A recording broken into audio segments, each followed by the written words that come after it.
Hello friends, नमस्कार, very good evening. स्वागत है आप सभी विद्यार्थियों का जीएस एक्सपर्ट ऑनलाइन के इस ऑफिशियल यूट्यूब चैनल में। साथियों, मैं फिर उपस्थित हूं आप सभी विद्यार्थियों के लिए क्लास 9th की हिस्ट्री की एनसीईआरटी को लेकर के। आज से हम लोग कक्षा 9 के इतिहास की एनसीईआरटी को पढ़ना प्रारंभ कर रहे हैं। ये नई वाली एनसीईआरटी है जिसका नाम है भारत और समकालीन विश्व फर्स्ट।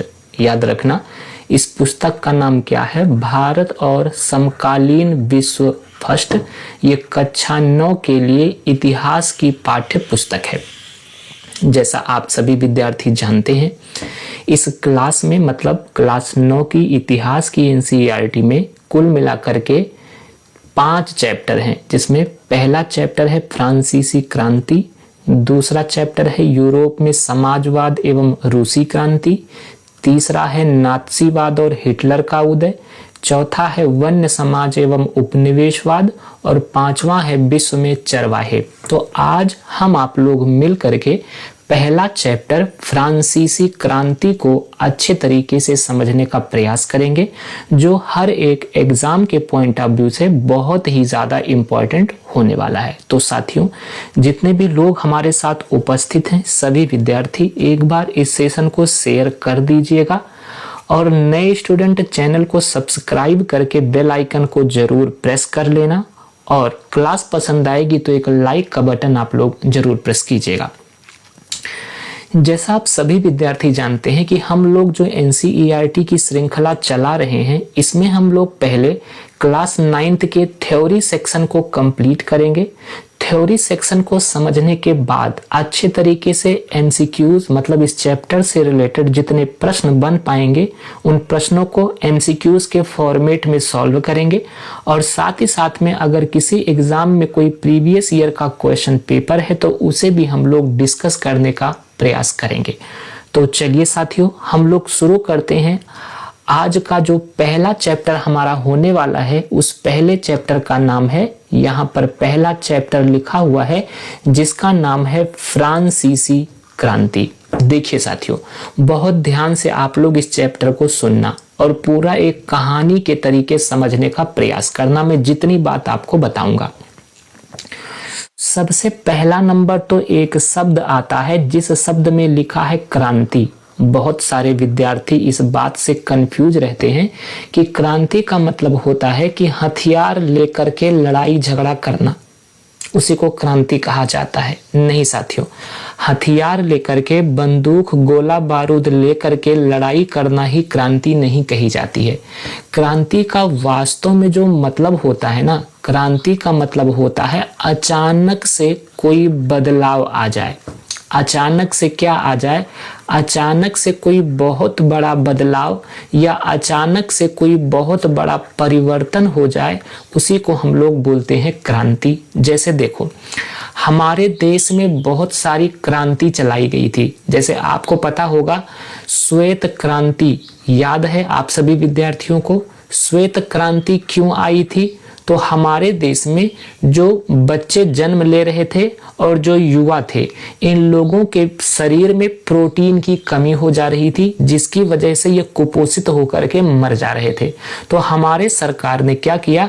प्रोटीन की मात्रा बढ़ाने के लिए ज़्यादा से ज़्यादा गाय भैंस पालने का प्रयास किया और सब लोगों को प्रेरित किया कि सब लोग गाय भैंस पालो और जितना ज़्यादा से ज़्यादा हो सके दूध का उत्पादन करो।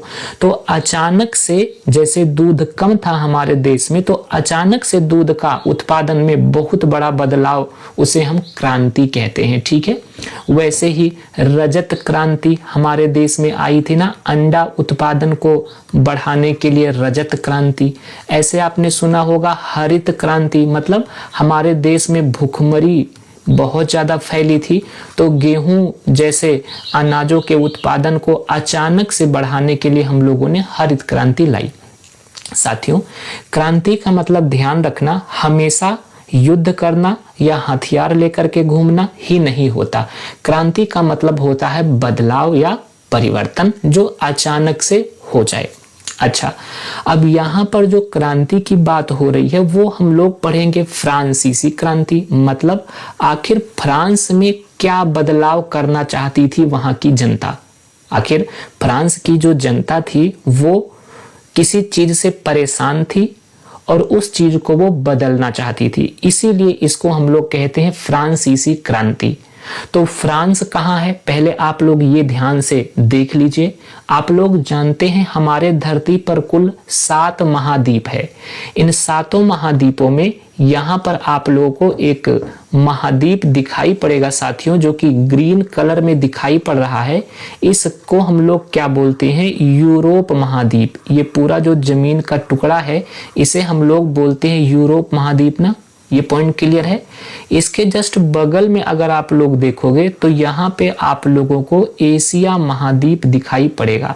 ये सब क्या है, जमीन का टुकड़ा। तो दुनिया का सबसे बड़ा महाद्वीप तो यहाँ पर एशिया महाद्वीप हो जाता है और फिर यहाँ पर यूरोप महाद्वीप हो जाता है।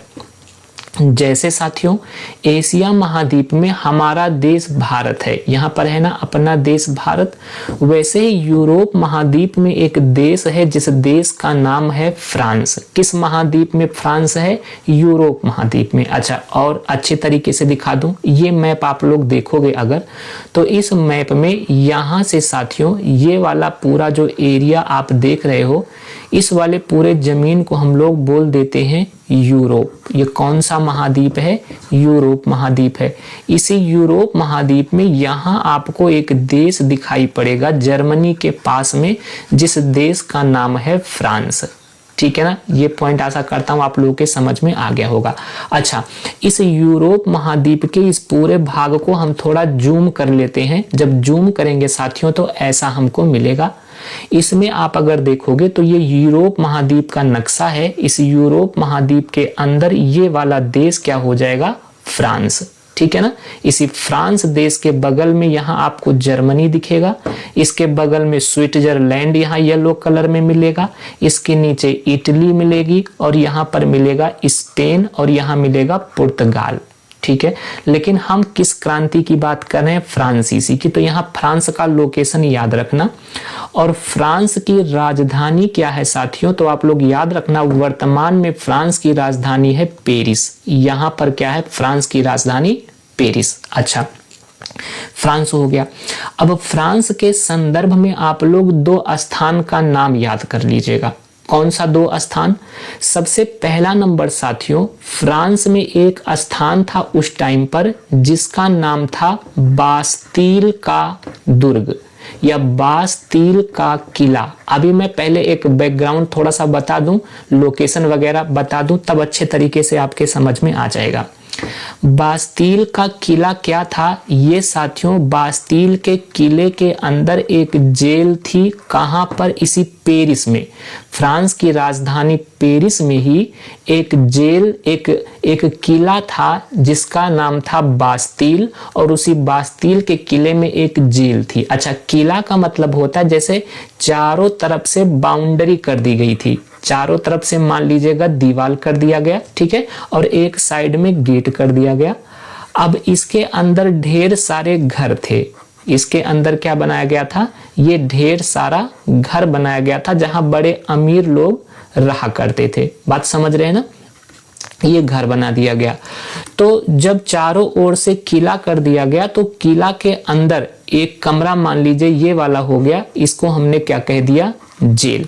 और ये पूरा क्या है, पूरा है बास्तील का किला। ऐसे ही फ्रांस की राजधानी पेरिस में एक किला था जिसका नाम था बास्तील का किला। उसमें एक स्थान था, एक जेल था, ये ध्यान रखना पहला। दूसरा, इसी पेरिस में साथियों टाउन हॉल था। इसी पेरिस में कौन सा हॉल था, टाउन हॉल भी आप लोग याद रखना। और ये टाउन हॉल क्या था, ये एक होटल था। टाउन हॉल क्या था, ये एक होटल था, ये भी इसी पेरिस में था। 2 चीज आप लोग याद रखेंगे। पहला, बास्तील का किला जिसके अंदर जेल था, वो भी पेरिस में, मतलब फ्रांस की राजधानी में। दूसरा, टाउन हॉल जो कि एक होटल था, ये भी पेरिस में था। इतनी बातें आप लोगों को याद रखना है फ्रांस के बारे में। इसके अलावा साथियों एक पॉइंट और याद रखना, जैसे अपना देश भारत है, अपना देश भारत है ना, भारत देश एक लोकतांत्रिक देश है, ये हम आप लोग जानते हैं। लोकतांत्रिक देश का मतलब क्या होता है? लोकतांत्रिक देश का मतलब होता है हमारे देश की सरकार को जनता चुनती है। मतलब चाहे प्रधानमंत्री हो, राष्ट्रपति हो, मुख्यमंत्री हो, सांसद विधायक हो, उपराष्ट्रपति हो, कोई भी राजनीतिक पद होगा, उस देश में सरकार कौन चुनेगी? जनता, मतलब लोगों के द्वारा सरकार चलती थी। लेकिन जो फ्रांस था, फ्रांस उस टाइम में साथियों राजतंत्र था। फ्रांस में कौन सा तंत्र था? फ्रांस में था राजतंत्र। ये बात आप लोग याद रखिएगा। राजतंत्र का मतलब होता है कि सबसे पहले एक राजा हुआ, ठीक है। अब इसी राजा के परिवार का ही कोई सदस्य अगला राजा बनेगा। अब चाहे राजा का बेटा राजा, राजा का बेटा राजा, राजा का बेटा राजा, मतलब एक ही परिवार के लोग। अब राजा का नाती भी हो सकता है, राजा का पोता भी हो सकता है, राजा का भाई भी हो सकता है, राजा का भतीजा भी हो सकता है। मतलब हमारे देश में जैसे राष्ट्रपति देश का प्रमुख है ना, हमारे भारत में सबसे ऊपर सबसे बड़ा राष्ट्रपति का पद है ना, लेकिन राष्ट्रपति बनने के लिए चुनाव लड़ना पड़ता है। मतलब भारत का हर एक नागरिक जिसकी उम्र 35 वर्ष हो गई है वो राजा बन सकता है।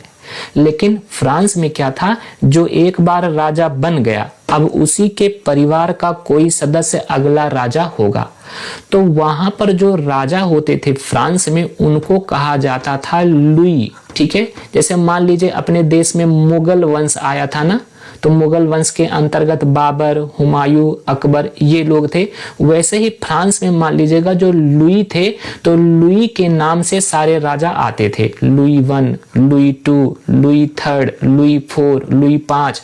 ऐसे ही इस टाइम पर लुई 16वां फ्रांस का राजा है। ये इतना पॉइंट आप लोगों को याद रखना है, ठीक है। लुई 16वां यहाँ का राजा है इस टाइम पर।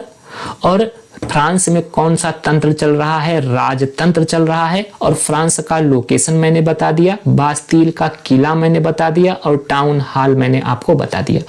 तो इस फ्रांस में जो ये राजतंत्र था, जो राजा का शासन था, इसी राजतंत्र को फ्रांस की जनता बदलना चाहती थी।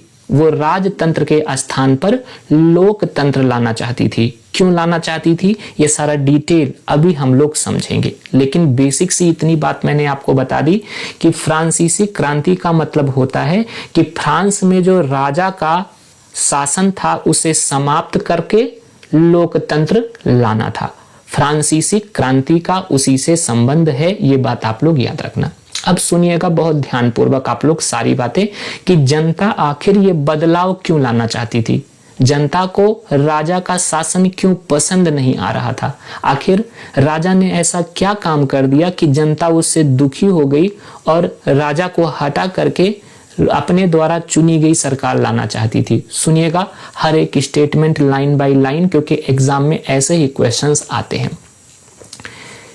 14 जुलाई 1789 की सुबह पेरिस नगर में आतंक का माहौल था। अभी मैंने आपको बता दिया है कि फ्रांस की राजधानी क्या है, पेरिस, ये मैंने आपको दिखा दिया है, ठीक है। और फ्रांस यूरोप महाद्वीप में है, ये भी मैंने आपको बता दिया।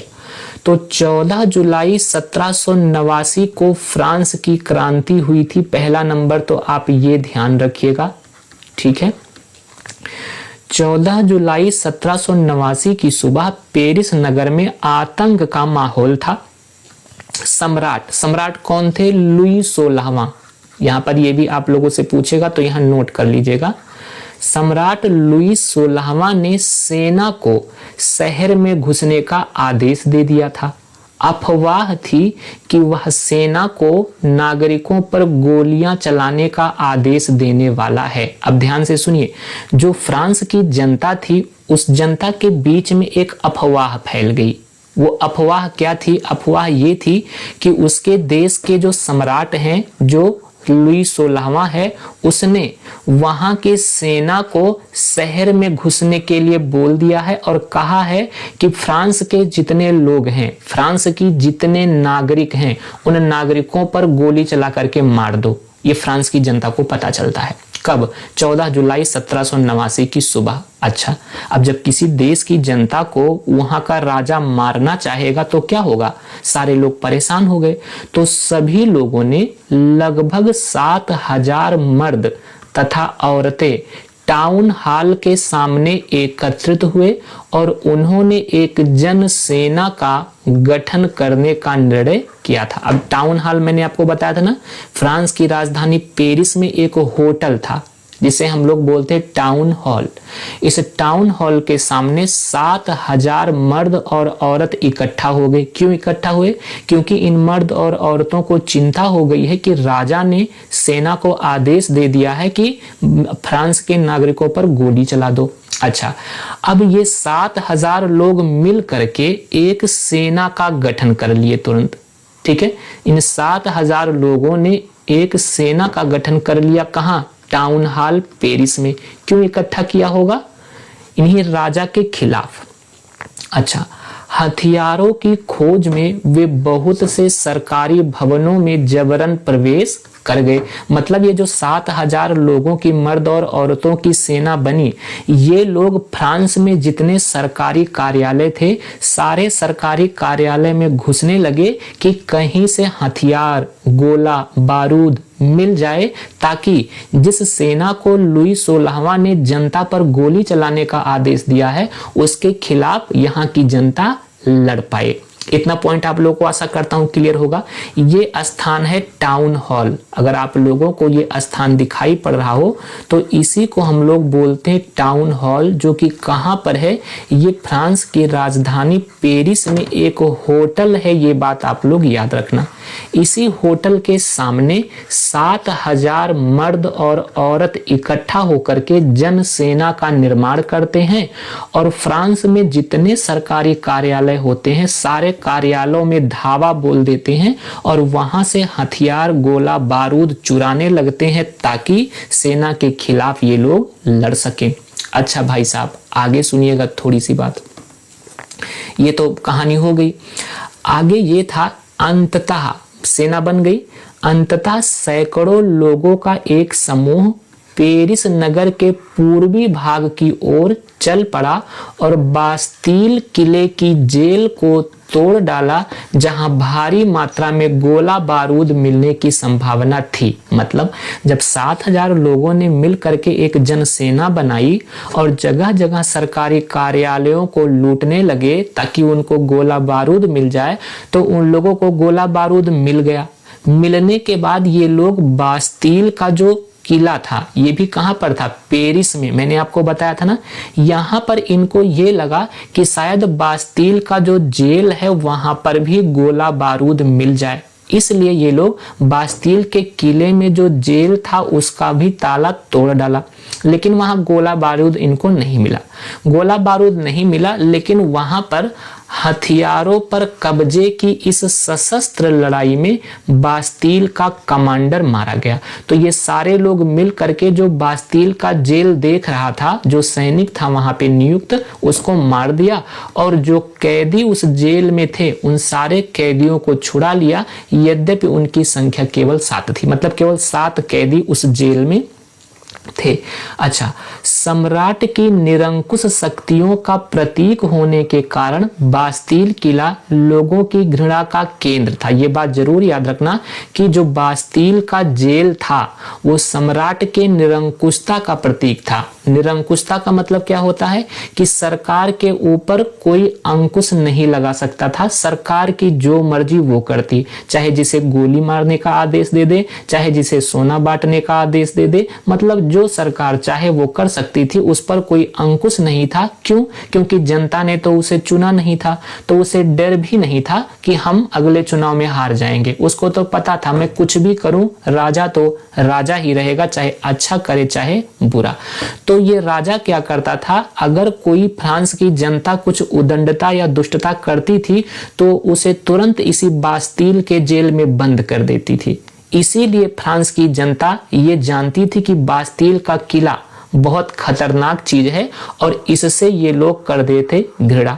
तो इसमें जो कैदी बंद थे उन कैदियों को छुड़ा दिया और इसलिए किले को ढहा दिया गया और उसके अवशेष बाजार में उन लोगों को बेच दिए गए जो इस ध्वंस को बतौर स्मृति चिन्ह सजोना चाहते थे। उसके बाद लोगों ने क्या किया, जो बास्तील का किला था उसका एक एक हिस्सा पूरा तोड़ दिया। यहाँ पर देखो, जो बाहर से गोला बारूद लाए थे, जो थोड़ा बहुत बास्तील के जेल में मिल गया था, पूरा तोड़ डाले और तोड़ करके इसमें जो लोहे के, एल्यूमिनियम के या ईंट का या कोई भी सामान था, उन सारे सामानों को बाजार में ले जा करके उन लोगों को बेच दिया जिन लोगों ने ये कहा था कि मुझे भी बास्तील का कोई सामान बेच दो ताकि भविष्य में आने वाली पीढ़ियों को मैं दिखाऊंगा कि ये एक बास्तील जेल था, ये बास्तील दुर्ग था। ठीक है, यहां से फ्रांसीसी क्रांति शुरू हुई है। लेकिन ये सब क्यों हो रहा है, जनता के अंदर इतना आक्रोश क्यों है, इसके बारे में भी चर्चा करेंगे। लेकिन जो तत्कालीन कारण है, वो तत्कालीन कारण ये है कि लोगों में अफवाह फैली है कि लुई 16वां पेरिस शहर में सेना को भेज दिया है जनता के ऊपर गोली चलाने के लिए। इसीलिए ताबड़तोड़ 7000 लोग मिल करके एक सेना का गठन कर लिए हैं और बास्तील के दुर्ग का पतन कर दिए हैं और साथ ही साथ में ढेर सारे सरकारी दफ्तरों को लूट करके हथियार, गोला बारूद इकट्ठा कर लिए हैं। ठीक है सर। इस घटना के बाद कई दिनों तक पेरिस तथा देश के देहाती मतलब गांव वाले क्षेत्रों में कई और संघर्ष हुए। अधिकांशतः जनता पावरोटी की महंगी कीमतों का विरोध कर रही थी। अब सोच लीजिए साथियों, वहां पर यह था ना कि वहां पर जैसे अपने यहाँ क्या होता है, जो सबसे अमीर व्यक्ति होते हैं उसे हम बोलते हैं कि ये तो उच्च वर्ग के लोग हैं, हाई क्लास फैमिली। और हमारे यहाँ जो दूसरा वर्ग आता है उसे हम लोग बोलते हैं कि मध्य वर्ग मतलब मिडिल क्लास का फैमिली जो केवल अपना पेट पाल रही है। और जो सबसे निचले मतलब गरीब आदमी हमारे भारत का है उसे हम लोग बोलते हैं निम्न वर्गीय। उच्च वर्गीय हाई क्लास, मध्य वर्गीय जो केवल अपना पेट पाल रहे हैं, गाड़ी वाड़ी ले लिए हैं, ठीक है, और निम्न वर्ग जिसके पास में कोई सुविधा नहीं है। वैसे ही फ्रांस में 3 वर्ग था, तो उसमें जो निम्न वर्ग था केवल यही टैक्स देता था। कहां पर? फ्रांस में। तो यही टैक्स देता था। साथ ही साथ में लुई 16वां के पहले लुई 15 शासक हुआ था और लुई 14 सम्राट हुए थे। ध्यान रखना, लुई 14 ये सम्राट था, लुई 14 के बाद में लुई 15 सम्राट था। ये दोनों ऐसे सम्राट थे जो अय्याश थे। अय्याश का मतलब इन्होंने अय्याशी में मजे लेने में पूरा सरकार का पैसा फूंक दिया, पूरा राज्य साम्राज्य का पैसा फूंक दिया और पूरा साम्राज्य एकदम गरीब हो गया। मतलब जो लुई 16वां था उसके पास 1 रुपया नहीं बचा कि वो भी अय्याशी कर पाए। तो इसने क्या किया, पैसा इकट्ठा करने के लिए जो निम्न वर्ग के लोग थे, जो किसान थे, जो मजदूर थे, उनसे ये ज्यादा से ज्यादा टैक्स वसूलना शुरू किया। और टैक्स वसूलने के साथ साथ में महंगाई बढ़ गई। और जब महंगाई बढ़ गई तो वहां फ्रांस की जनता सोचो पेट भरने के लिए पाव रोटी तक नहीं खरीद पा रही थी, इतना महंगा हो गया था। तो कीमतों का भी वहां की जनता विरोध कर रही थी कि कीमत क्यों बढ़ा दिया है तुमने। बाद में इस दौर का सिंहावलोकन करते हुए इतिहासकारों ने इसे एक लंबे घटनाक्रम की ऐसी शुरुआती कड़ियों के रूप में देखा जिनकी परिणति फ्रांस के सम्राट को फांसी दिए जाने में हुई। हालांकि उस समय अधिकांश लोगों को ऐसे नतीजे की उम्मीद नहीं थी। ऐसा क्यों और कैसे हुआ? मतलब साथियों, ये जो फ्रांसीसी क्रांति हुई ना, इस क्रांति में जनता इतना उग्र हो गई थी कि जो लुई 16वां था उसको फांसी पर चढ़ा दिया। जो लुई 16वां की पत्नी मतलब जो फ्रांस की रानी थी, रानी को भी मार दिया। मतलब पूरे राजवंश को इन लोगों ने समाप्त कर दिया था। सोच लीजिए। अच्छा, एक प्रश्न है आप लोगों के लिए, इस प्रश्न का उत्तर दीजिए, फिर हम लोग स्टोरी में थोड़ा सा आगे बढ़ते हैं। प्रश्न आपसे पूछा है, फ्रांसीसी क्रांति के संबंध में निम्नलिखित में से कौन सा कथन सत्य नहीं है? बताओ कौन सा कथन सत्य नहीं लग रहा है आपको? यह क्रांति 14 जुलाई 1789 को शुरू हुई थी ना, जब ये पता चला था कि जो लुई 16वां है उसने लोगों पर गोली चलाने के आदेश दे दिए हैं। 7,000 मर्द और औरतों ने टाउन हॉल के सामने एकत्र होकर मिलिशिया, जिसे जनसेना कहते हैं, का गठन किया। बिल्कुल 7,000 लोगों ने मिलकर के। फिर बास्तील का किला सम्राट के निरंकुशता का प्रतीक था, ये बात भी सही है। फ्रांसीसी क्रांति के समय फ्रांस का सम्राट लुई 15वां था। ये देखो साथियों क्या हो जाएगा गलत। मैंने क्या कहा था कि फ्रांसीसी क्रांति के समय लुई 16वां फ्रांस का सम्राट था। ये बात आप लोगों को याद रखना है। ठीक है सर, आगे बढ़ते हैं थोड़ा सा। अब सुनिए, वो तो एक कहानी मैंने आपको बताई कि कैसे फ्रांसीसी क्रांति शुरू हुई थी, लेकिन ये फ्रांसीसी क्रांति क्यों शुरू हुई, लोगों को राजा से क्या तकलीफ थी, लोगों को राजतंत्र से क्या समस्या थी, क्या राजा जनता के लिए कुछ नहीं करता था, आइए हम लोग देखते हैं। लिखा है 18वीं सदी के उत्तरार्ध में फ्रांसीसी समाज, 18वीं शताब्दी के उत्तरार्ध का मतलब होता है सन 1750 से लेकर के सन 1800 तक। ठीक है ना, सन 1750 से लेके इसी के बीच में आएगा ना 1789, जब फ्रांसीसी क्रांति होगी। तो 1750 से 1800 के बीच में फ्रांस के लोग, फ्रांस की जनता या फ्रांस का शासन कैसे चलता था, उस पर थोड़ा सा जानकारी लेते हैं। सुनिएगा, अभी पता चलेगा कैसे कैसे जनता परेशान हुई और बदलाव लाने के लिए प्रेरित हो गई कि राजतंत्र खत्म करो। सन 1774 में बूर्बो राजवंश का लुई 16वां फ्रांस की राजगद्दी पर आसीन हुआ। आपके लिए ये याद करने का मसाला, याद रखना कि लुई 16वां किस वंश का था, बूर्बो वंश का था। ये गद्दी पर कब बैठा था, 1774 में। ठीक है, उस समय उसकी उम्र केवल 20 साल थी। अब सोचो साथियों, हम लोगों का 25, 30, 35, 40 साल हो जाता है तो हम लोग सरकारी नौकरी की तैयारी करते हैं, लेकिन ये 20 साल में क्या बन गए हैं, राजा बन गए हैं। क्यों? क्योंकि इनके जो बाबा थे, लुई 15वां इनके बाबा थे, लुई 15वां के पोते थे। कौन? लुई 16वां। ठीक है, तो लुई 15वां के मरने के बाद यही बचे थे उनके परिवार में, तो 20 ही साल की उम्र थी तो कोई बात नहीं है, यहाँ 4-4 साल पर राजा बना दिए जाते थे। और उनका विवाह ऑस्ट्रिया की राजकुमारी मेरी एंतोइनेट से हुआ था। किससे? मेरी एंतोइनेट। ये कहाँ की राजकुमारी थी? ऑस्ट्रिया। ऑस्ट्रिया एक्चुअली में एक देश पड़ता है साथियों। यहाँ पर आप लोग देखो, मैंने आपको बताया था ये वाला देश तो हो जाता है फ्रांस। ठीक है ना, फ्रांस के बगल में स्विट्जरलैंड येलो कलर में, इसी स्विट्जरलैंड के बगल ग्रीन कलर में जो देश दिख रहा है इसी को कहते हैं ऑस्ट्रिया। इसी ऑस्ट्रिया की महारानी थी, मतलब ऑस्ट्रिया की राजकुमारी थी मेरी एंतोइनेट। इन्हीं से शादी हुई थी लुई 16वां की। ठीक है सर, ये ध्यान रहेगा। राज्यारोहण के समय उसने राजकोष खाली पाया। सोचो, मतलब जब लुई 16वां राजा बना 20 साल की उम्र में, तो उसने देखा कि राजा का खजाना जहां रखा जाता है राजकोष, वहां खाली था। न धन था, न दौलत था, न सोना, न चांदी, न कुछ। क्यों? क्योंकि जो लुई 14वां हुआ था और लुई 15वां हुआ था, वो दोनों अय्याश थे, सारा धन अय्याशी में लुटा दिए, तो राजकोष खाली। अब लुई 16वां करे क्या? अब ये राजा बन तो गया, पर इसको मजा नहीं मिल रहा है। क्यों? क्योंकि इसके पास पैसा नहीं है। अच्छा, लंबे समय तक चले युद्धों के कारण फ्रांस के वित्तीय संसाधन नष्ट हो चुके थे। वर्साय के विशाल महल, वर्साय भी ध्यान रखना पेरिस में, ठीक है ना, वर्साय के विशाल महल, यहीं पर राजा रजवाड़ा लोग रहते थे वर्साय के महल में। वर्साय के विशाल महल और राज दरबार की शानो शौकत बनाए रखने की फिजूल खर्ची का बोझ अलग से था। ठीक है, ये जो लुई 16वां लुई 15वां ये लोग जहां रहते थे जिस महल में, उस महल का नाम क्या था? वर्साय। ठीक है ना, इसलिए वर्साय के महल से भी फ्रांस की जनता घृणा करती थी। क्यों? क्योंकि यहीं पर सारे शानो शौकत को बनाए रखने के लिए पैसा ये राजा फूंका करते थे।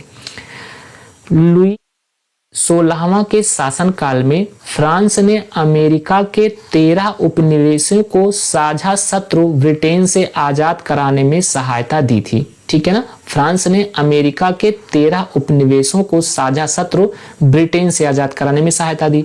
इस युद्ध के चलते फ्रांस पर 10 अरब लिब्रे से भी अधिक का कर्ज और जुड़ गया। सोचो, एक तो खजाना खाली था, ऊपर से 10 अरब लिब्रे का कर्ज भी जुड़ गया। जैसे आज के डेट में हमारे देश की मुद्रा है रुपया, वैसे ही फ्रांस की मुद्रा क्या थी उस टाइम पर? लिब्रे। उस टाइम पर फ्रांस की मुद्रा क्या थी? लिब्रे। जैसे आज के डेट में हमारी मुद्रा है रुपया, हम लोग रुपया बोलते हैं, और उसके बाद लिब्रे के बाद में फ्रांस की मुद्रा को फ्रैंको कहा जाने लगा था, क्योंकि इसे बाद में लिब्रे को बंद कर दिया। और फ्रैंको के बाद में वर्तमान में जो फ्रांस का मुद्रा है उसे यूरो कहा जाता है। 1 यूरो में अगर बात करूं तो वर्तमान में लगभग अपने देश का 97 रुपया आता है। मतलब 97 रुपए दोगे तो 1 यूरो आपको मिलेगा। तो यूरो क्या है? फ्रांस की मुद्रा। लेकिन तब क्या थी? तब थी लिब्रे, ठीक है। जबकि उस पर पहले से ही 2 अरब लिब्रे का बोझ चढ़ा हुआ था। सरकार से कर्जदाता, मतलब जिन्होंने सरकार को कर्जा दिया था, तो सरकार के कर्जदाता पर पहले से ही 2 अरब लिब्रे का बोझ चढ़ा हुआ था। सरकार से कर्जदाता अब 10% ब्याज की मांग करने लगे थे। मतलब जिन लोगों ने फ्रांस के सम्राट को कर्ज दिया था, उन लोगों ने फ्रांस के सम्राट से कहा कि देखो, आपने जो पैसा लिया है उसका 10% ब्याज हमको दे दो।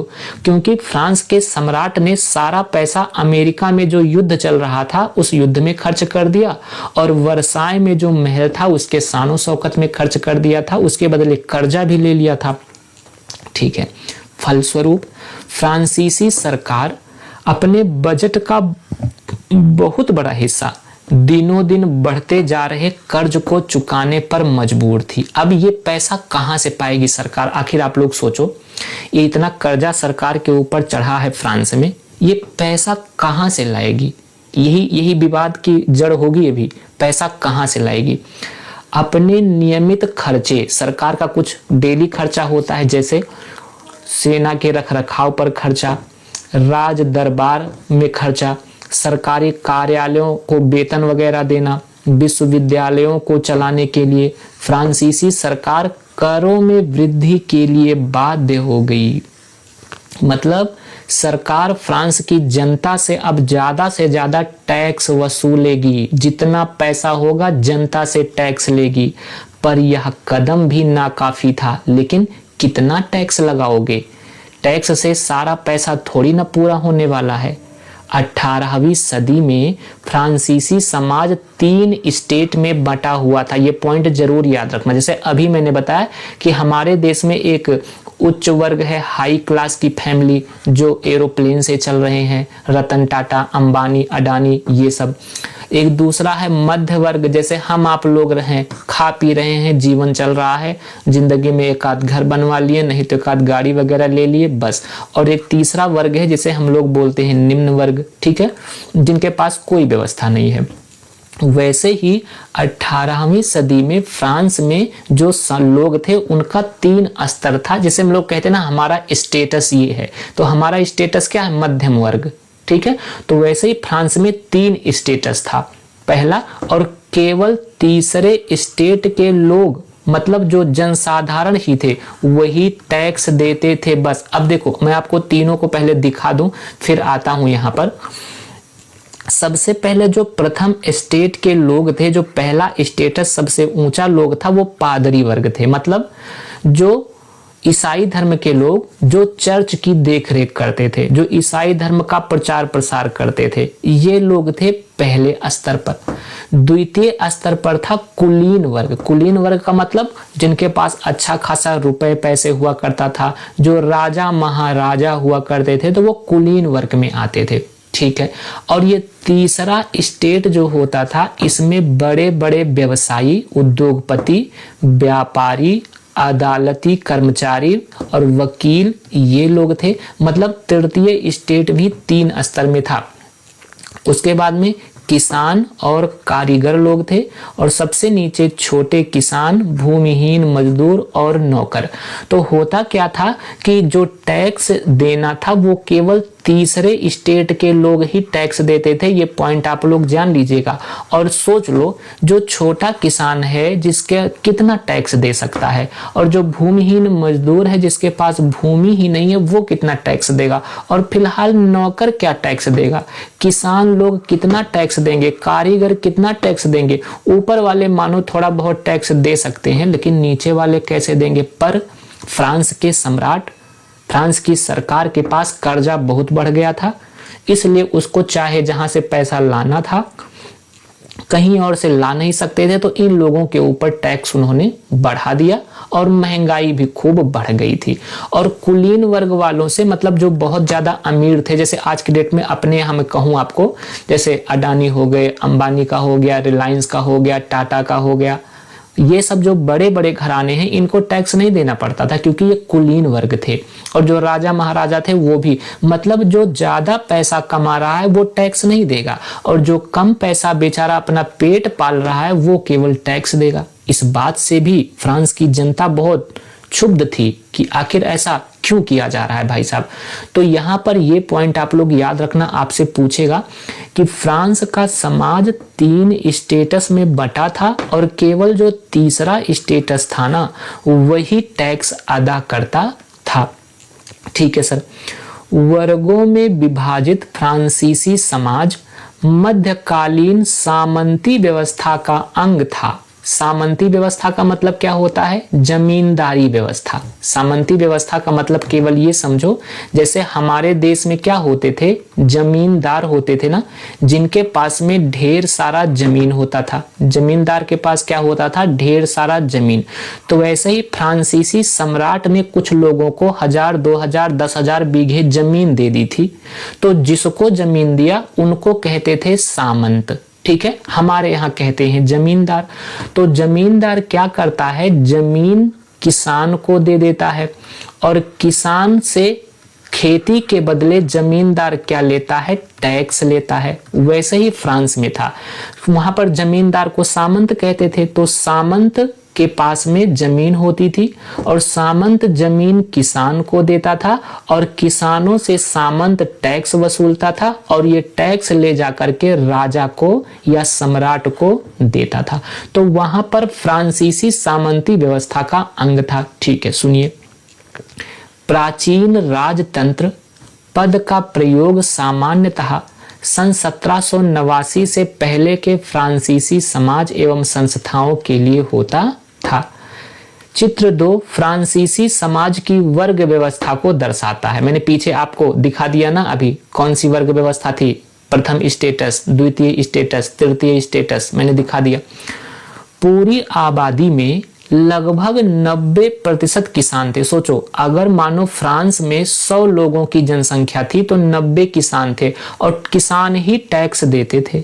लेकिन जमीन के मालिक, जिनको सामंत बोलते हैं या जमींदार, जमीन के मालिक किसानों की संख्या बहुत कम थी। सोच लो, कुछ मुट्ठी भर लोगों के पास जमीन थी, और उस जमीन पर किसानों से खेती करवाते और टैक्स लेते थे। ठीक है, लगभग 60% जमीन पर कुलीनों, कुलीन मतलब समझ रहे ना, जैसे अडानी अंबानी वाले, कुलीनों, चर्च और तीसरे स्टेटस के अमीरों का अधिकार था। प्रथम 2 स्टेटस मतलब पादरी और कुलीन वर्ग एवं पादरी वर्ग के लोगों को कुछ विशेषाधिकार जन्म से प्राप्त था। इनमें से सबसे महत्वपूर्ण विशेषाधिकार था राज्य को दिए जाने वाले करों से छूट। मैंने बताया था ना कि पहले स्टेटस के लोग और दूसरे स्टेटस के लोग टैक्स नहीं देते थे, केवल तीसरे स्टेटस के लोग टैक्स देते थे। अच्छा, कुलीन वर्ग को कुछ अन्य सामंती विशेषाधिकार भी हासिल थे।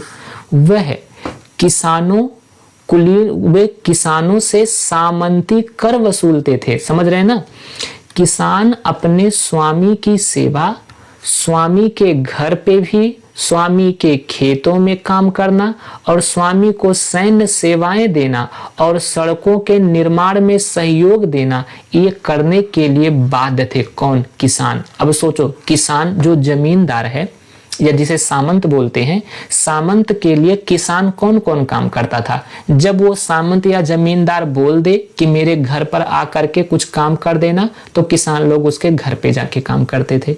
अपने खेतों में काम करने के लिए बुलाते थे, वहां जाते थे। जब कहीं लड़ाई झगड़ा होता था तो इन्हीं किसानों को सैनिक बना देते थे। सड़क बननी होती थी तो इन्हीं किसानों से सड़क भी बनवा लेते थे। सारा काम किसानों से करते थे, इन्हीं से टैक्स भी ले लेते थे। अब सोचो, ठीक है कोई बात नहीं, अभी ये पॉइंट भी आप लोग ध्यान से सुनना। चर्च भी किसानों से करों का एक हिस्सा लेता था। सोचो, जैसे आज के डेट में हिंदू धर्म में मंदिर होता है ना, और मंदिर में बैठते हैं पुजारी। इस्लाम धर्म में मस्जिद होता है ना, अच्छा वैसे ही ईसाई धर्म में चर्च होता है, और चर्च में जो पुजारी होता है उसे कहते हैं पादरी। उस टाइम पर चर्च को भी किसानों को टैक्स देना पड़ता था, जिसे टाइद कहा जाता था। याद रखना, मतलब ये धार्मिक कर, मतलब एक तो किसान जमींदार को टैक्स दे रहे हैं, और दूसरा किसान चर्च मतलब मंदिर को ट्रस्ट टैक्स दे रहे हैं। और ये लोग जो टैक्स चर्च को देते थे किसान, वो टाइद कहा जाता था, ये याद रखना, ठीक है, के रूप में वसूलता था। ऊपर से तीसरे स्टेट के तमाम लोगों को सरकार को तो कर चुकाना ही होता था। जैसे मैंने कहा ना, सामंतों को और जमींदारों को तो इन्हें टैक्स देना ही पड़ता था, लेकिन चर्च को भी टाइद नाम का। इन करों में टाइल कैसा कर होता था? प्रत्यक्ष, ये ध्यान रखना, वो टाइद है, ये टाइल है। टाइल प्रत्यक्ष कर और अनेक अप्रत्यक्ष कर शामिल थे। अप्रत्यक्ष कर नमक और तंबाकू जैसी रोजाना उपभोग की वस्तुओं पर लगाया जाता था। ये भी पॉइंट याद रखना कि टाइल उस टाइम पर प्रत्यक्ष कर था, और जो नमक पर या तंबाकू पर कोई टैक्स लगता था तो वो अप्रत्यक्ष कर होता था। ये भी आप लोग याद रखना। इस प्रकार राज्य के वित्तीय कामकाज का सारा बोझ करों के माध्यम से जनता वहन करती थी। सोचो, जो प्रथम स्टेटस के लोग हैं, यहाँ पर आपने देखा ये पादरी जो चर्च के लोग हैं, ये मौज में हैं एकदम, ये कर रहे हैं एकदम अय्यासी, इनको कोई काम धंधा नहीं है, ठीक है। केवल चर्च खोल लिए हैं, केवल ईसाई धर्म में चर्च खोल लिए हैं, और वहां बैठ करके मौज ही मौज कर रहे हैं, पैसा आ रहा है इनके पास। अच्छा, जो लोग जाते हैं वो तो पैसा चढ़ाते ही हैं, प्लस ये सामान्य जनता से टाइद नाम का टैक्स भी लेते थे। किसान तुम टैक्स भी भरना, क्योंकि मुझे मौज करना है। अच्छा भैया, मौज करो तुम। द्वितीय स्टेटस के जो लोग थे, मतलब जो राजा थे वहां पर, लुई 16वां वगैरह, या राजा के जो मंत्री होते थे, जो अधिकारी वगैरह होते थे, जो बड़े बड़े कंपनी चलाते थे, जिनके पास ढेर सारा रुपया होता था, वो भी टैक्स नहीं देते थे, वो केवल पैसा कमाते थे, मजा मारते थे बस। इन दोनों लोगों को कोई टेंशन नहीं था। अब इसी वजह से ये जो तृतीय स्टेट के लोग थे, ये तीनों लोग इनसे चिढ़े हुए थे कि बेटा मौका आने दो, ना तो द्वितीय स्टेट कुलीन वर्ग को छोड़ेंगे और ना तो पादरी को छोड़ेंगे, जो होगा देख लेंगे। और किसान सबसे ज्यादा परेशान था। अब ये 3 स्तर हो गया ना। अब सुनिएगा, ये वाली लाइन याद रखना, लिब्रे क्या है? मैंने अभी आपको बताया ना, लिब्रे फ्रांस की मुद्रा है, जिसे 1794 में समाप्त कर दिया गया, ठीक है। लिब्रे के बाद फ्रैंक, मतलब जो फ्रांस की मुद्रा थी फ्रैंक, ये आया था 2002 के आसपास तक। लेकिन बाद में अब वर्तमान समय में जो फ्रांस की मुद्रा है उसे हम यूरो कहते हैं। जैसे अपने देश में एक जैसे रुपया होता है, वैसे अगर 1 यूरो की बात करें तो 1 यूरो में वर्तमान में अपने भारत का 97 रुपया आता है, मतलब डॉलर से भी ये महंगा है, ठीक है सर। तो लिब्रे हो गया। दूसरा एस्टेट मैंने बता दिया ना कि क्रांति पूर्व फ्रांसीसी समाज में सत्ता और सामाजिक हैसियत को अभिव्यक्त करने की श्रेणी थी, जिसमें पहला स्टेट, दूसरा स्टेट और तीसरा स्टेट था, और ये तीसरे स्टेट के लोग ही प्रताड़ित थे। पादरी वर्ग कौन होते थे जानते हैं? जैसे मंदिर में पुजारी होते हैं, पुजारी का सहयोग देने वाले छोटे पुजारी होते हैं। मतलब एक मंदिर में चले जाओगे तो आपको कई पुजारी दिखाई पड़ जाएंगे, या मंदिर का जो देख रेख जो काम काज करते हैं वो लोग। वैसे ही चर्च का जो काम होता है, चर्च के विशेष कार्यों को करने वाले व्यक्तियों का समूह। जैसे यहाँ पर देखो चर्च में आप लोगों को दिखाई पड़ेंगे ना, एक मेन पुजारी होता है, मतलब एक मेन पादरी होता है, उनके नीचे छोटे छोटे कई पादरी होते थे, ठीक है। टाइद, ये मैंने आपको बता दिया कि चर्च द्वारा वसूल किया जाने वाला कर, यह कर कृषि उपज के 10वें हिस्से के बराबर होता था। ये पॉइंट जरूर याद रखना कि चर्च को जो टाइद नाम का कर दिया जाता था किसानों के द्वारा, कृषि उपज का 10वां हिस्सा होता था। 1/10 हिस्सा, 100 किलो गेहूं पैदा हुआ तो 10 किलो गेहूं सम्राट को, मतलब चर्च के पास में जाएगा। अच्छा, और टाइल क्या होता था? ये सीधे राज्य को अदा किया जाने वाला कर था। इसको मैंने आपको बताया था ना, ये प्रत्यक्ष कर था। ये प्रत्यक्ष कर था जो हर किसानों को डायरेक्ट सम्राट को देना पड़ता था, ठीक है। तो टाइल नामक कर डायरेक्ट सम्राट को देते थे और टाइड नामक टैक्स ये चर्च को देते थे। अपने कृषि उपज का 10वां हिस्सा कौन? जनता देती थी। ये बात आप ध्यान रखना। अब यहाँ पर एक चित्र बना है, सुनना। यहाँ पर कुलीन व्यक्ति को मकड़ा बनाया गया है और किसान को मक्खी। ये स्टेटमेंट पूछ सकता है। यहाँ पर आप ऊपर देखोगे तो यहाँ मकड़ा और मक्खी आपको दिखाई पड़ेगा। तो मकड़ा क्या करता है? मक्खी को खाता है और अपना मकड़ जाल बनाता है। यही तो होता है ना। यहाँ पर देखो ये किसान लोग हैं ना, एक किसान ये अपना अनाज वगैरह लेकर के आए हैं ना, यहाँ बोरी में भर करके अनाज रखे हैं ना, लेकिन ये देखो ये किसान को देख भी नहीं रहा, आई कांटेक्ट भी नहीं कर रहा है। इसकी नजर देखो तो केवल यहीं इसके पोटली पे दिखाई पड़ रहा है कि आखिर ये किसान क्या चीज लेकर के आया है। करना क्या पड़ता था? बेचारा गरीब किसान अनाज, फल, पैसा, सलाद सब कुछ लाता है और मोटू जमींदार सब कुछ स्वीकार करने को तैयार बैठा है, पर वह उसको एक नजर देखता तक नहीं। सोचो, शैतान को जितना दो, किसान क्या सोच रहा है कि शैतान को जितना दो उसका लालच उतना ही बढ़ता जाता है। तो किसान एकदम त्रस्त थे इन जमींदारों से, इन कुलीन वर्ग के लोगों से, सम्राट से, ठीक है ना, और उनकी शानो शौकत से। यहाँ पर एक प्रश्न है साथियों, जरा इस पर विचार करना। लिखा है 18वीं सदी के उत्तरार्ध में फ्रांसीसी समाज के संदर्भ में निम्नलिखित में से कौन सा कथन सत्य नहीं है? बताओ। फ्रांसीसी समाज के संदर्भ में पहला, 1774 में बूर्बो राजवंश का लुई 16वां फ्रांस की राजगद्दी पर आसीन हुआ। ये तो सत्य बात है ना, ठीक है। फ्रांस में वर्साय का विशाल महल था जहां सम्राट के शानो शौकत का प्रतीक था। बिल्कुल, सम्राट और उनका राज परिवार इसी वर्साय के महल में रहता था जहां आनंद लेता था पूरा, ठीक है। फ्रांसीसी समाज 3 स्टेट में बटा था, बिल्कुल, और केवल दूसरा स्टेट ही कर अदा करता था। ये बात हो जाएगा गलत। देखो साथियों, मैंने आप लोगों को बताया हुआ था, क्या बताया था कि तीसरा स्टेट टैक्स देता था ना, दूसरा समाज नहीं, दूसरा नहीं, तीसरा समाज टैक्स देता था। ये बात आप याद रखना। तो ये स्टेटमेंट गलत हो गया। टाइड चर्च द्वारा वसूला जाने वाला कर था जो कृषि उपज के 10वें हिस्से के बराबर था। ये बात भी ठीक है, लेकिन सेकंड वाला ऑप्शन आपका रॉन्ग हो जाएगा। ध्यान पूर्वक पढ़ना साथियों, ठीक है। कमेंट नहीं देख रहा हूं तो परेशान मत होना। मेरा उद्देश्य है आपको समझ आना चाहिए चीजें, आप एग्जाम में बेहतर कर पाओ। जितना क्वेश्चन बन सकता है मैं क्वेश्चन करा रहा हूँ हर एक चीज, लेकिन हाँ, आप लोगों से निवेदन है कि सेशन को शेयर जरूर कर दिया करिए, ठीक है ना, ताकि गुरु जी का भी मोटिवेशन बना रहे। और चैनल को सब्सक्राइब भी अपना परिवार समझिए, आपका अपना है। आप लोग ही मुझे मोटिवेट करेंगे, आप ही के मोटिवेशन से मैं और बेहतर करने का प्रयास करूंगा। जीने का संघर्ष। अब देखो, फ्रांस की जनता इतनी परेशान है ना, फ्रांस की जनता को ज्यादा से ज्यादा टैक्स देना पड़ रहा है। फ्रांस की जनता के पास महंगाई है कि वो पेट भरने के लिए पाव रोटी नहीं खरीद पा रहे हैं। प्लस जो समाज में कुलीन वर्ग के लोग हैं वो इनको निचले तबके से देखते हैं, इनमें कोई समानता नहीं थी, इन जनता को कोई स्वतंत्रता नहीं थी। तो जीने के लिए फ्रांस की जनता संघर्ष कर रही थी। कैसे? सुनिए। फ्रांस की जनसंख्या सन 1715 में 2.3 करोड़ थी, जो क्रांति के समय सन 1789 में बढ़कर 2.8 करोड़ हो गई। ये स्टेटमेंट याद रखना, ठीक है।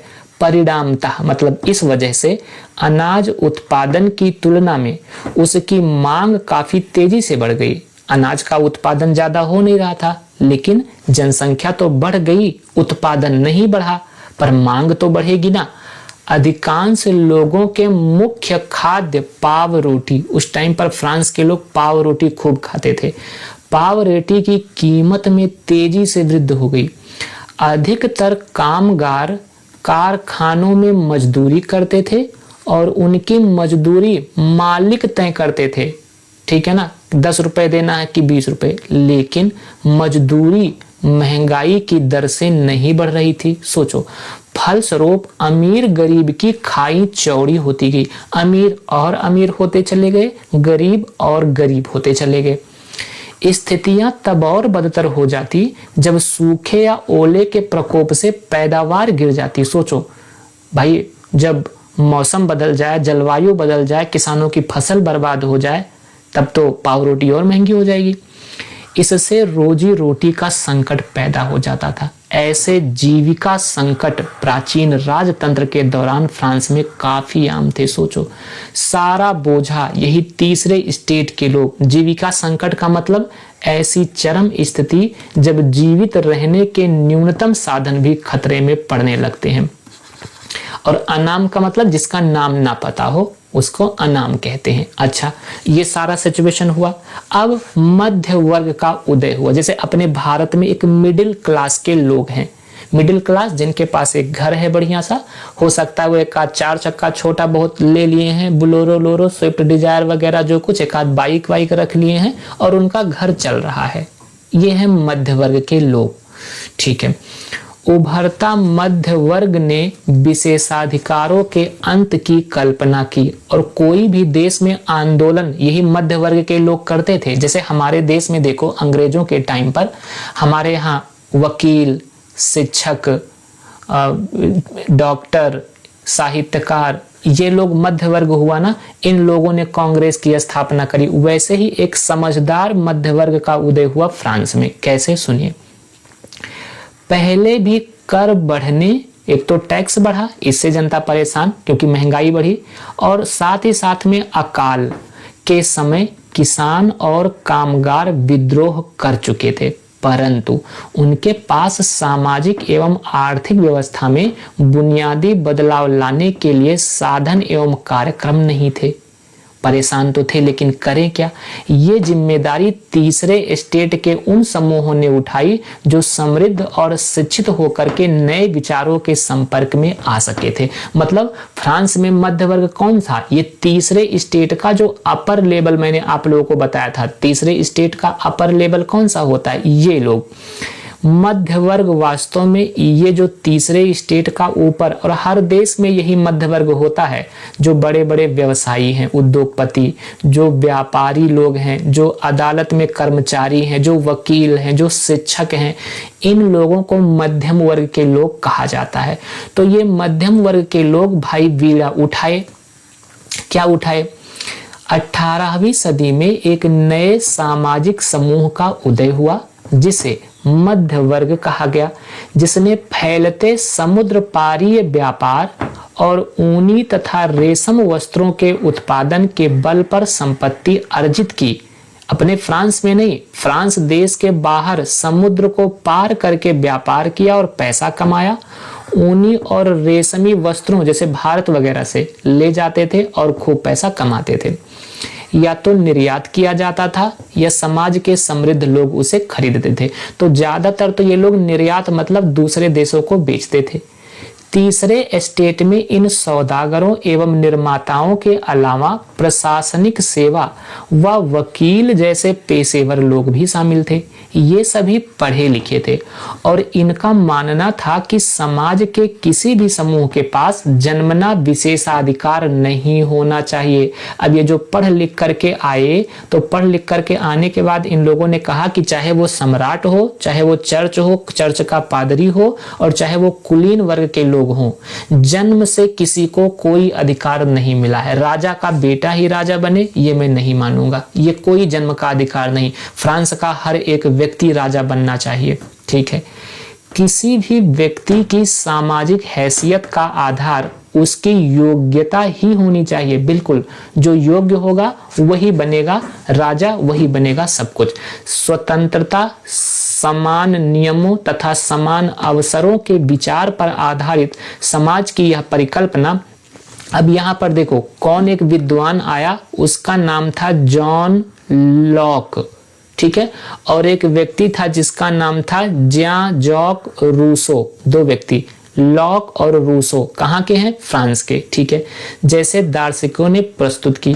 अब यहाँ पर एक किताब का नाम आप याद करो, टू ट्रीटाइजेस ऑफ गवर्नमेंट। ये किताब का नाम याद रखना, टू ट्रीटाइजेस ऑफ गवर्नमेंट। ये किसकी किताब है? ये किताब आप लोग याद रखिएगा, ये किताब है लॉक की। ठीक है, ये किताब किसकी है? लॉक की, याद रखना। ने राजा के दैवीय और निरंकुश अधिकारों के सिद्धांत का खंडन किया। मतलब उस टाइम पर जो फ्रांस का राजा या सम्राट था ना, उसने एक सिद्धांत दे दिया था, दैवीय सिद्धांत। मतलब उसने कहा था कि राजा को देवता मतलब भगवान लोग राजा बना करके गए हैं, इसलिए हमेशा फ्रांस में राजा का बेटा ही राजा बनेगा, क्योंकि राज परिवार को ही देवताओं ने आशीर्वाद दिया है और राजा के ऊपर कोई अंकुश नहीं होना चाहिए। राजा जैसे चाहे वैसे मौज करे, जैसे चाहे वैसे अय्यासी करे। लेकिन जो लॉक महोदय थे रूस के, उन्होंने किताब लिखी टू ट्रीटाइजेस ऑफ गवर्नमेंट। इसमें कहा कि ये दैवीय सिद्धांत और ये निरंकुशतावादी सिद्धांत का खंडन किया। रूसो ने इसी विचार को आगे बढ़ाते हुए जनता और उसके प्रतिनिधियों के बीच एक सामाजिक अनुबंध पर आधारित सरकार का प्रस्ताव। तो याद रखना, जो रूसो थे, रूसो ने क्या कहा कि राजतंत्र को खत्म करो और सामाजिक समझौता, सामाजिक अनुबंध पर आधारित सरकार बनाओ। मतलब जनता जिसको समझे उचित उसे बनाओ सरकार। ठीक है, और एक व्यक्ति थे मॉन्टेस्क्यू, इन्होंने किताब लिखी थी the spirit of the laws. इनका भी किताब आप लोग याद रखना। मॉन्टेस्क्यू ने the spirit of the laws नामक रचना में सरकार के अंदर विधायिका, कार्यपालिका और न्यायपालिका के बीच सत्ता के विभाजन की बात कही। जैसे अपने भारत में देखो, संविधान के अनुच्छेद नंबर 50 में दिया गया है ना कि कार्यपालिका और न्यायपालिका अलग रहेगी। जब संयुक्त राज्य अमेरिका में 13 उपनिवेशों ने ब्रिटेन से खुद को आजाद घोषित कर दिया, तो वहां इसी मॉडल की सरकार बनी। अपने भारत में भी इसी मॉडल की सरकार है। फ्रांस के राजनीतिक चिंतकों के लिए अमेरिकी संविधान और उसमें दी गई व्यक्तिगत अधिकारों की गारंटी प्रेरणा एक महत्वपूर्ण। देखो, हमारे संविधान की प्रस्तावना में एक शब्द है समानता, लिखा गया है ना, समानता, प्रतिष्ठा और अवसर की समानता। और क्या कहा गया है? स्वतंत्रता, स्वतंत्रता का वर्णन है ना, और बंधुत्व। वास्तव में साथियों, जो ये फ्रांसीसी क्रांति 1779 में हुई थी, ये फ्रांसीसी क्रांति का नारा था। हमारे देश के लोग फ्रांसीसी क्रांति क्यों पढ़ते हैं? फ्रांसीसी क्रांति इसीलिए पढ़ते हैं क्योंकि उस टाइम पर हमारे देश में समानता नहीं थी, अछूत लोग थे, महिलाओं को बराबर नहीं समझा जाता था, स्वतंत्रता नहीं थी, खाने पीने का अधिकार, बोलने का अधिकार, बंधुत्व मतलब भाईचारा भी नहीं था, फूट डालो और राज करो की नीति थी। तो ये समानता, स्वतंत्रता और बंधुता ये फ्रांसीसी क्रांति का नारा था और इन तीनों शब्द को भारतीय संविधान में फ्रांस से लिया गया है। ये प्रश्न पूछा जाता है। फ्रांस के संविधान से ये तीनों शब्द समानता, स्वतंत्रता और बंधुत्व लिया गया है। ठीक है सर, आगे सुनिएगा। ये सारे दार्शनिकों के इन विचारों पर काफी हाउसों व सैलान की गोष्ठियों में गर्मा गर्म बहस हुआ करती थी और पुस्तकों व अखबारों के माध्यम से इनका व्यापक प्रचार प्रसार हुआ करता था। पुस्तकों एवं अखबारों को लोगों के बीच जोर से पढ़ा जाता ताकि अनपढ़ भी उन्हें समझ सके। इसी समय लुई 16वां द्वारा राज्य के खर्चों को पूरा करने के लिए फिर से कर लगाए जाने की खबर से विशेषाधिकार वाली व्यवस्था के विरुद्ध गुस्सा भड़क गया। अब यहाँ जनता पढ़ लिख रही थी, समझ रही थी। हॉब, लॉक, रूसो, मॉन्टेस्क्यू, ये सारे लोग गर्मा गर्म बहस कर रहे थे राजा के खिलाफ, सम्राट के खिलाफ, लुई 16वां के खिलाफ। जनता भी उनकी बातें सुन रही थी और उसी टाइम पर लुई 16वां ने घोषणा कर दिया कि अब और टैक्स देना पड़ेगा किसानों को। अब फिर से भाई साहब दंगे भड़केंगे, फिर से मारपीट होगा। अब सुनिएगा, प्रश्न है फ्रांसीसी क्रांति के संदर्भ में निम्नलिखित में से कौन सा कथन सत्य है? ये जवाब आप लोगों को देना है। जरा बताइएगा कौन सा कथन आप लोगों को सत्य लग रहा है। पहला, 1715 में फ्रांस की जनसंख्या 2.3 करोड़ थी और 1789 में बढ़कर के 2.8 करोड़ हो गई। बिल्कुल सही है। 18वीं सदी में एक नए सामाजिक समूह का उदय हुआ जिसे मध्य वर्ग कहा जाता था। ये बात भी एकदम सही है। The spirit of the laws, ये मॉन्टेस्क्यू की रचना है। बिल्कुल। जबकि टू ट्रीटाइजेस ऑफ गवर्नमेंट, ये लॉक की रचना है। ये बात भी सही हो जाएगा। अर्थात तीनों ऑप्शन सही हैं। Option number D will be the right answer. देखो साथियों, हम लोगों ने क्या देखा कि जो फ्रांस की सम्राट है, जो फ्रांस की सरकार है, वो जनता को कैसे प्रताड़ित कर रही है। किसानों को मतलब तीसरे स्टेट के लोगों से ज्यादा टैक्स ले रही है। उनको चर्च को भी टाइद नाम का टैक्स देना पड़ रहा है। जनता के बीच में कोई समानता नहीं है। एक कुलीन वर्ग बना दिए हैं, एक जमींदार वर्ग बना दिए हैं। वो लोग किसानों को लूट रहे हैं। इन्हीं सारी चीजों से फ्रांस की जनता परेशान थी और अंत में लोगों के बीच में ये अफवाह फैल गई थी कि जो फ्रांस के सम्राट लुई 16वां हैं, वो सेना को पेरिस में भेज दिए हैं, फ्रांस की राजधानी में, और पेरिस में भेज दिए हैं कि जाओ जनता के ऊपर गोली चला दो। एक तो जनता वैसे ही परेशान है, अब तुम इतना अत्त कर दिए हो, टैक्स भी बढ़ा रहे हो, अब हम पर गोली चलाओगे। इसी वजह से 7000 मर्द और औरत पेरिस में जो टाउन हॉल नाम का होटल था, उसी होटल के सामने ये लोग एकत्रित होकर के और एक जन सेना बना लेते हैं। और इन सेनाओं का उद्देश्य बनाया कि जितने सरकारी दफ्तर हैं फ्रांस में हमला करो, गोला बारूद हथियार इकट्ठा करो, इकट्ठा करने के बाद आक्रमण करो सेनाओं के ऊपर। उसी क्रम में गोला बारूद इनको लगा कि जो बास्तील का किला है फ्रांस के पेरिस में, उसमें जो जेल है वहां पर भी हो सकता है बम गोला बारूद हो। इसलिए ये लोग बास्तील के दुर्ग पर भी आक्रमण कर देते हैं और वहां पर भी आग लगा देते हैं, सामानों को लूटते हैं, 7 कैदी को छुड़वा देते हैं और सारा सामान जगह जगह पर बेच देते हैं। इस प्रकार फ्रांसीसी क्रांति चली। तो ये एक चरण था जिसको हम लोगों ने पढ़ा, ठीक है ना, जिसको हम लोगों ने पढ़ा। अब यहां पर ये प्रश्न आप लोग जरा मुझे आप लोग बताइएगा कि फ्रांसीसी क्रांति के समय फ्रांस का सम्राट कौन था? तो याद रखना वो था लुई 16वां, यही था ना। और द स्पिरिट ऑफ लॉज किसकी पुस्तक है? ये आप लोग कमेंट में हमको जरूर बता दीजिएगा, ठीक है। तो आशा करता हूं यहां तक जो पहला चैप्टर हम लोगों ने पढ़ा साथियों, फ्रांसीसी क्रांति, इसका हमने केवल एक पार्ट पढ़ा है अभी, ठीक है ना, एक पार्ट। इसका सेकेंड पार्ट हम लोग कल इसको हम लोग सेकेंड पार्ट पढ़ेंगे, ठीक है। पहला पार्ट हम लोगों ने यहां तक पढ़ा। आशा करता हूं आप लोगों के समझ में जरूर आया होगा। अगर क्लास अच्छी लगी हो साथियों तो आप लोग इस सेशन को जरूर शेयर कर दीजिएगा। नए स्टूडेंट चैनल को सब्सक्राइब करके बेल आइकन को प्रेस कर देना और पसंद आया हो तो लाइक का बटन आप लोग जरूर प्रेस कीजिएगा, क्योंकि क्लास 9th की अब हिस्ट्री की NCERT कंप्लीट करना है। पहले चैप्टर का आगाज आज कर दिए हैं।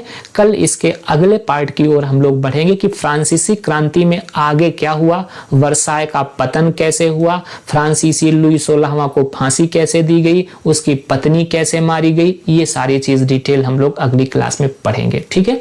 तो आशा करता हूं यहां तक आप लोगों के समझ में जरूर आया होगा। मिलते हैं आप लोगों से कल, तब तक के लिए आप लोग अपना ख्याल रखिएगा। GS एक्सपर्ट ऑनलाइन के इस खूबसूरत परिवार से जुड़े रहने के लिए आप सभी विद्यार्थियों का बहुत बहुत धन्यवाद। जय हिंद, जय भारत।